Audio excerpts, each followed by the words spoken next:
O Senhor esteja convosco. Ele está no meio de nós. Proclamação do Santo Evangelho de Nosso Senhor Jesus Cristo, segundo São Lucas. Glória a vós, Senhor.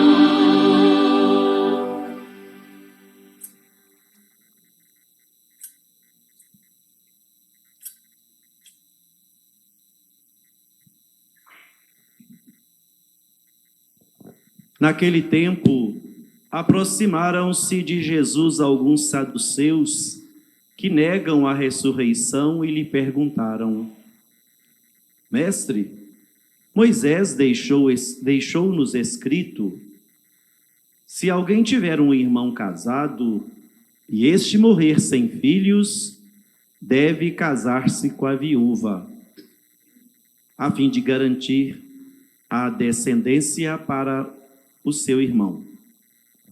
Ora, havia 7 irmãos. O primeiro casou e morreu sem deixar filhos. Também o segundo, o terceiro e o terceiro se casaram com a viúva. E assim os 7. Todos morreram sem deixar filhos. Por fim, morreu também a mulher. Na ressurreição, ela será esposa de quem? Todos os 7 estiveram casados com ela? Jesus respondeu aos saduceus: nesta vida, os homens e as mulheres casam-se, mas os que forem julgados dignos da ressurreição dos mortos e de participar da vida futura, nem eles se casam, nem elas se dão em casamento, e já não poderão morrer, pois serão iguais aos anjos, serão filhos de Deus, porque ressuscitaram. Que os mortos ressuscitam, Moisés também o indicou na passagem da sarça, quando chama o Senhor o Deus de Abraão, o Deus de Isaque e o Deus de Jacó. Deus não é Deus dos mortos, mas dos vivos, pois todos vivem para ele. Alguns doutores da lei disseram a Jesus: Mestre, tu falaste muito bem. E ninguém mais tinha coragem de perguntar coisa alguma a Jesus. Palavra da salvação. Glória a vós, Senhor.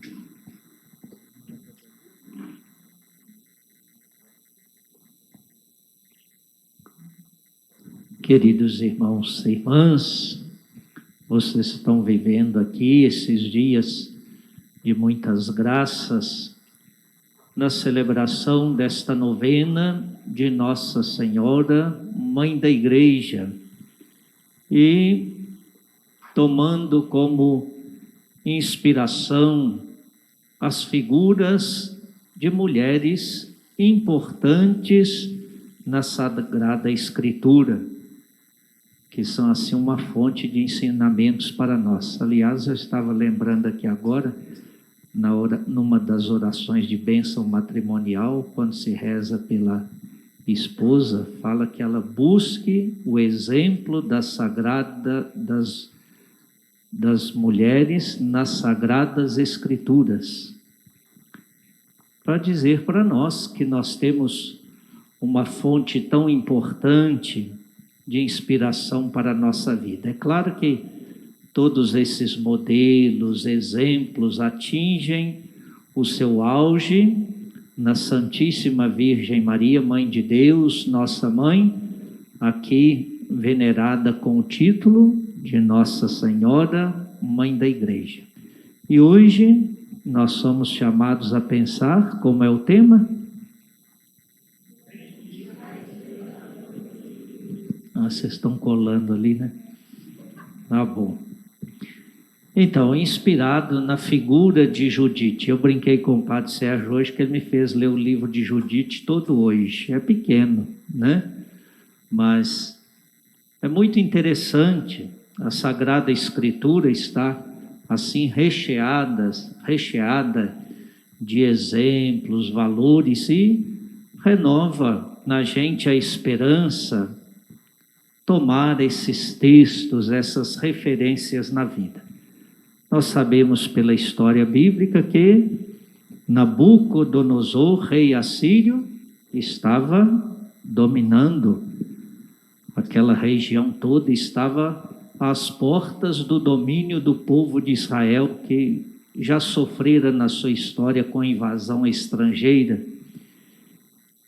Outros povos rejeitaram fazer aliança com ele, então ele, enfurecido, ele vai dominando as regiões, humilhando os povos, provocando matanças, levando os espojos, enfim, e está às portas de dominar também o povo de Israel.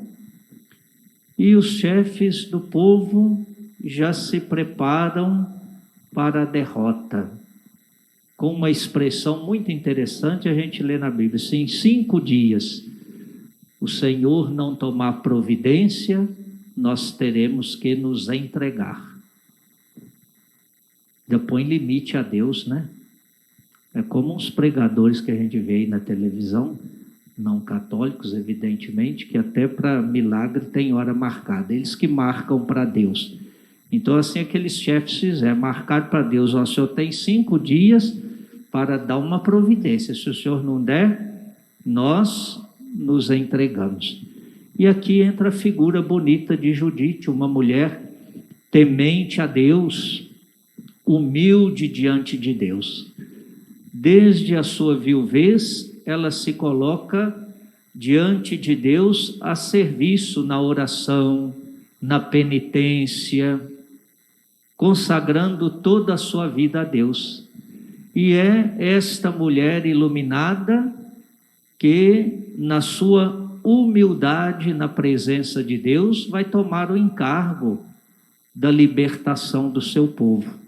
Então reza a Deus, confia-se a Deus, diferente dos seus chefes, que queriam provar Deus e mais, queriam com a sua própria força se libertar do poder do inimigo. Então vejam, ela se coloca diante de Deus na atitude humilde de oração, que vale a pena ver as orações, tanto desse momento quando ela se prepara para agir, como depois a sua oração de louvor pela ação de Deus na sua vida.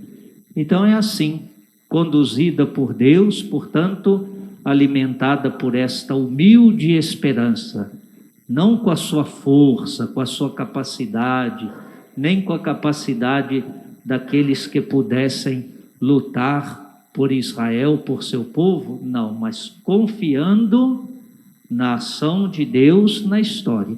E Deus conduz não segundo a vontade nossa, mas segundo a sua vontade, o seu desejo, o seu beneplácito. Aliás, é o que nós rezamos, né? Todos os dias e várias vezes no dia, no Pai Nosso, aprendido isso de Jesus, né? Seja feita a vossa vontade, assim na terra como no céu. Então esta é a nossa prece, e esta é a prece de Judite, a mulher humilde que diante de Deus se confia totalmente a Deus e na ação de Deus. Como é que Deus vai fazer, vai agir? Ela está nas mãos de Deus. Então, vai, se coloca diante do chefe do exército poderoso Holofernes, do exército poderosíssimo de Nabucodonosor, e ali ela leva a cabeça do general para o seu povo como testemunho de que Deus agiu em seu favor. E daí a história completa dizendo que aquele exército poderoso bate em retirada porque vê uma ação inesperada à sua frente. Não acreditava em Deus, né? O Deus para eles era aquele próprio que os dominava, era Nabucodonosor.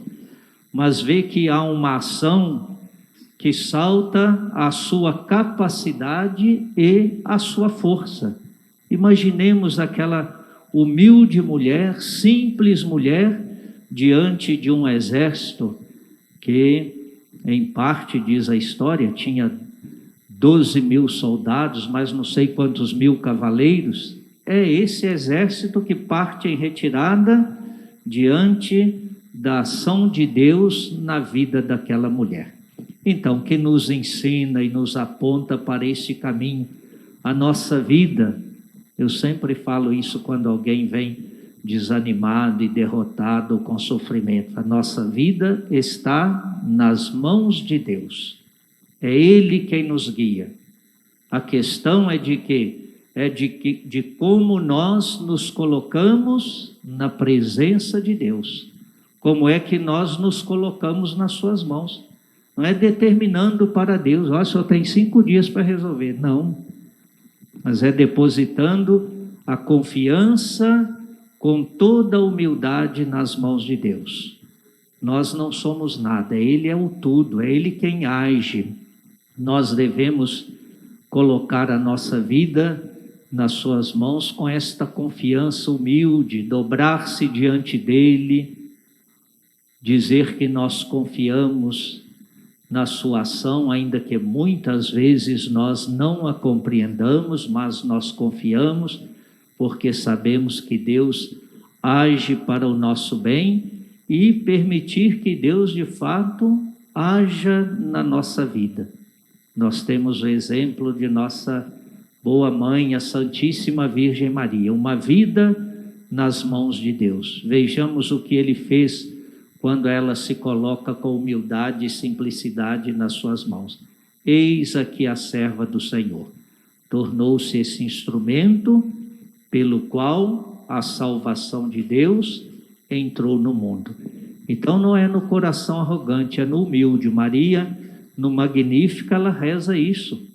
Ele elevou os humildes, né? Porque Ele age no coração do que é humilde, do que é simples. Aliás, não sei se Provérbios ou Eclesiástico diz que para o mal do orgulhoso não há salvação, porque ele não tem esta atitude de humildade diante de Deus, da confiança em Deus.